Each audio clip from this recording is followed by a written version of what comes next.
Assalamualaikum warahmatullahi wabarakatuh. Waalaikumsalam. Alhamdulillah, kembali lagi bersama kami di Ruang Lesehan Podcast Ar-Rasyid TV.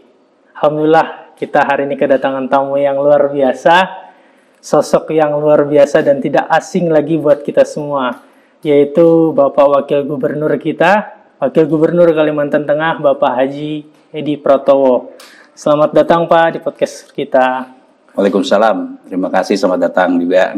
Alhamdulillah, kami merasa sangat terhormat hari ini kedatangan Pak Wagub. Mudah-mudahan di Ruang Lesehan Podcast ini kita bisa berbagi untuk para pemirsa Ar-Rasyid TV, Pak ya. Jadi alhamdulillah kita di Ar-Rasyid TV, di Masjid Ar-Rasyid ini punya channel YouTube, Pak. Namanya Ar-Rasyid TV. Mudah-mudahan ini menjadi salah satu alternatif penyampaian dakwah melalui digital. Apalagi di masa pandemi kayak gini kan kita aktivitas untuk kajian-kajian di masjid kita kurangin.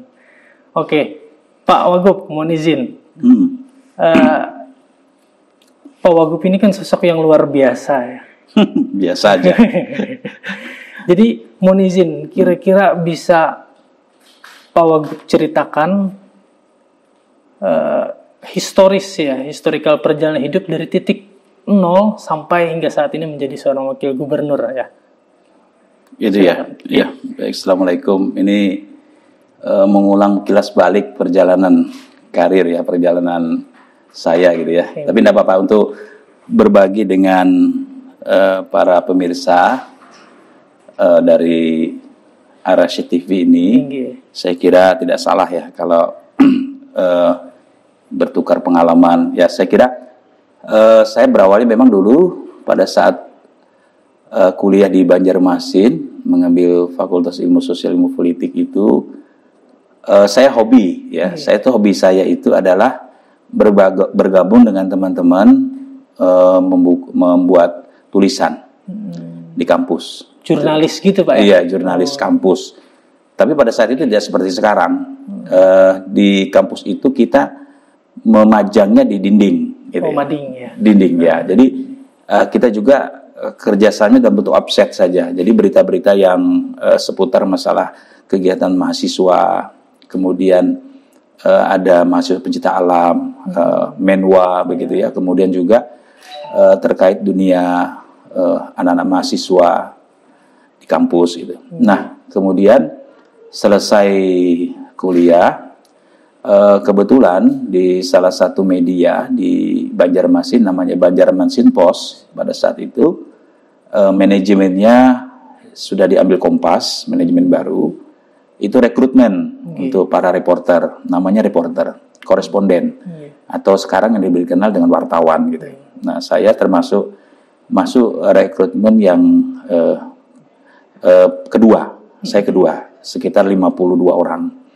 Nah, kemudian dari 52 orang itu saya ikut, kami dilatih di lembaga pers Dr. Sutomo selama lebih kurang 1 bulan. Itu setengah bulannya kita belajar teori, setengah bulannya praktek di lapangan. Gitu.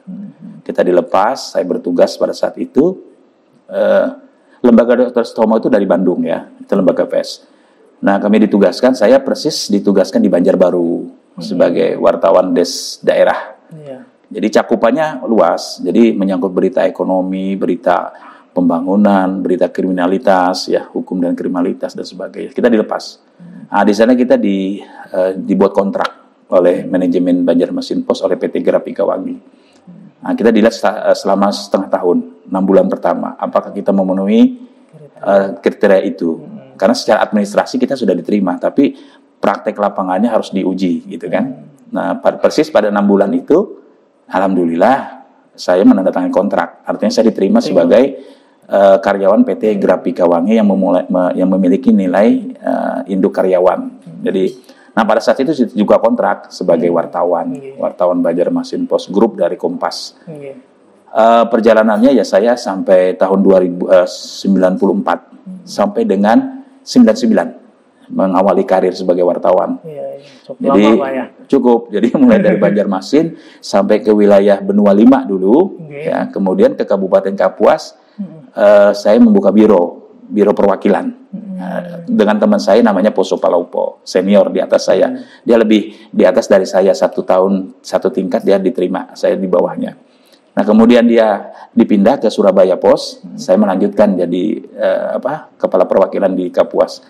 Berarti sampai 99, kemudian saya mencoba waktu itu, ya dari kita pada saat itu ada 4 media harian ya, salah satunya Banjarmasin Pos, dulu Pelita Pembangunan yang sekarang jadi Kalteng Pos, kemudian dulu ada Dinamika Pembangunan yang sekarang jadi Kalimantan Pos. Nah itu media satunya media masyarakat.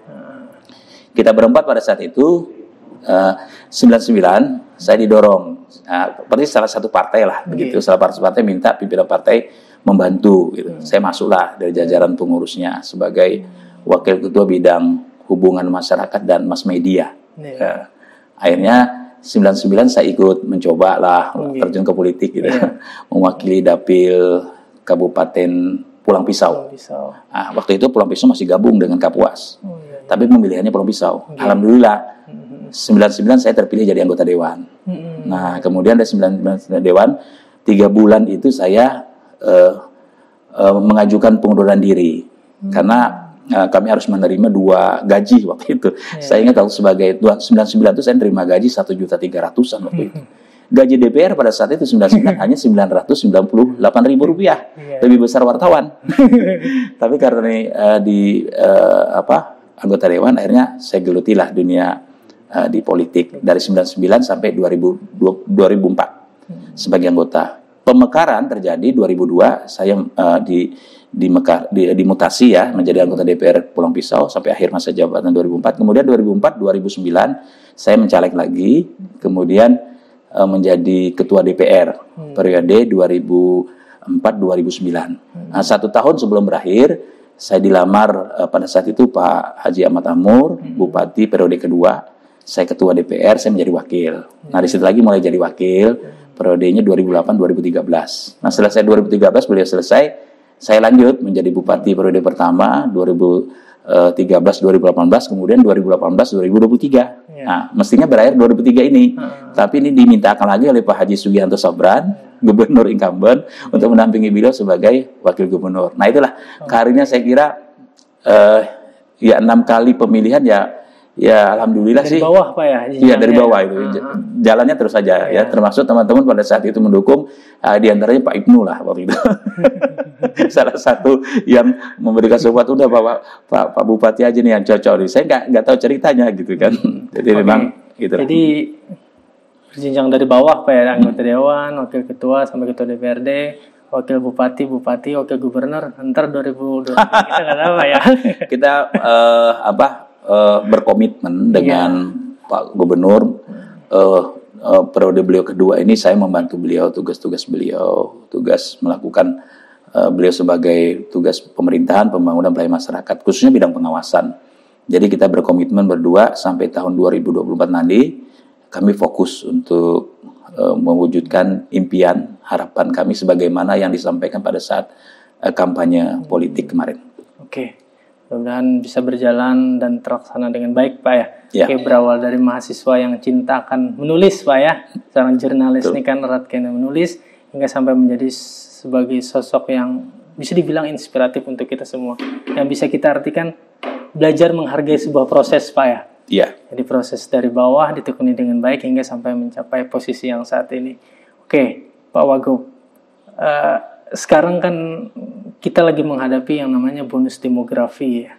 Banyak sekali sekarang anak-anak muda kita.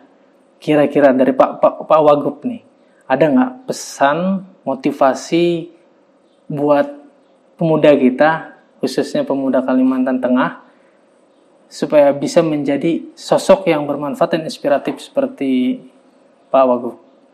Ya, saya kira generasi milenial yang dikatakan saat ini itu sudah memang jauh pada masanya, pada masa-masa saya dulu kan.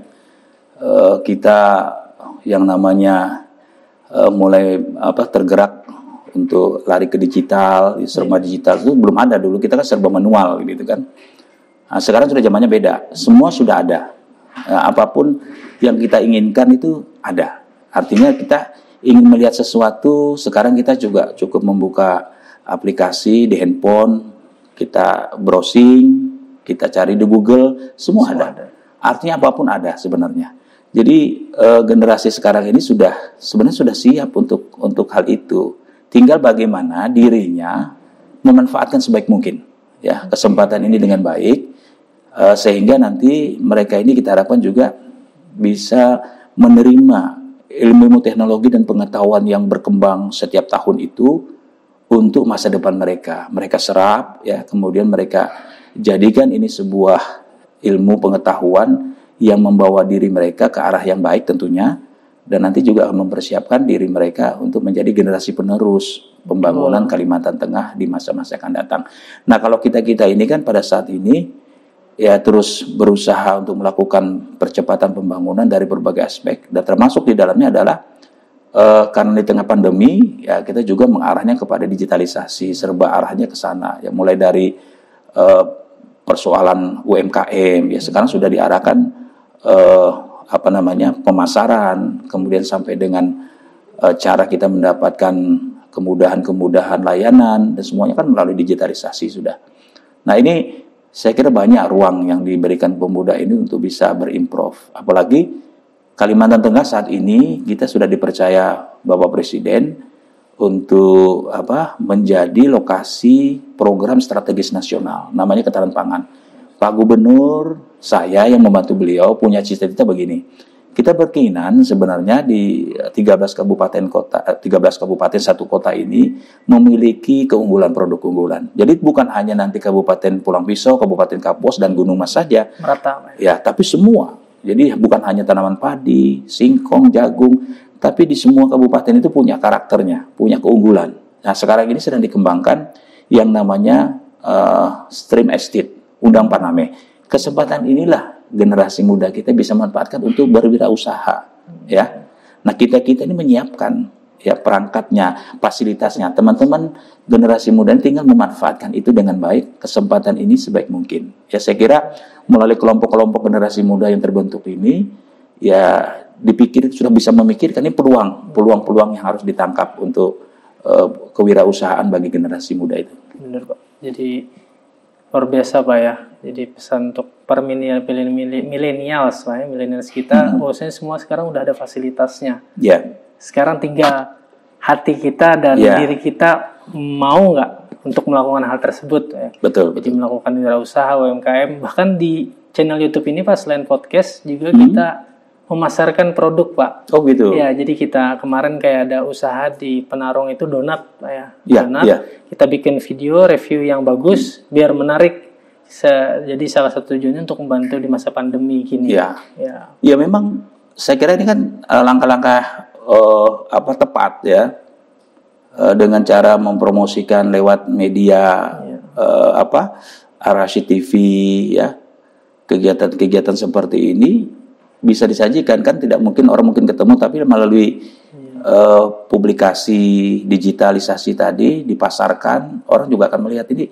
Yang penting kemasannya ya, sajian yang kita tampilkan itu kan menarik. Jadi ini juga membuat orang lain ingin mengetahui dan ingin apa sih barang itu gitu kan, artinya penasaran sehingga dia ingin membeli, ingin mendapatkan itu.